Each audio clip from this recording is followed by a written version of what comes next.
Welcome to October's market update. I am James Festini, your trusted real estate agent, and I think you'll find this information helpful, and I'm ready to answer any questions you have about the local market.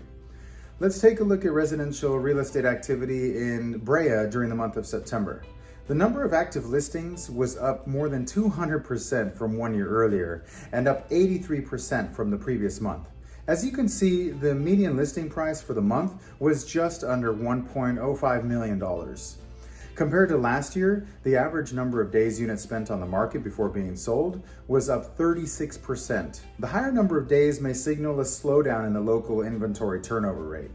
The median sale price was just over $800,000. The number of units sold decreased 27% year over year and decreased 15% month over month. Fewer sales could indicate an opportunity for buyers to negotiate better terms. But I don't find that to be the case. We're in multiple offers and bidding wars. I hope you find this video helpful in finding your next real estate purchase. If you'd like more information or assistance, please call me direct at 714-767-5524. Thank you and have a great day.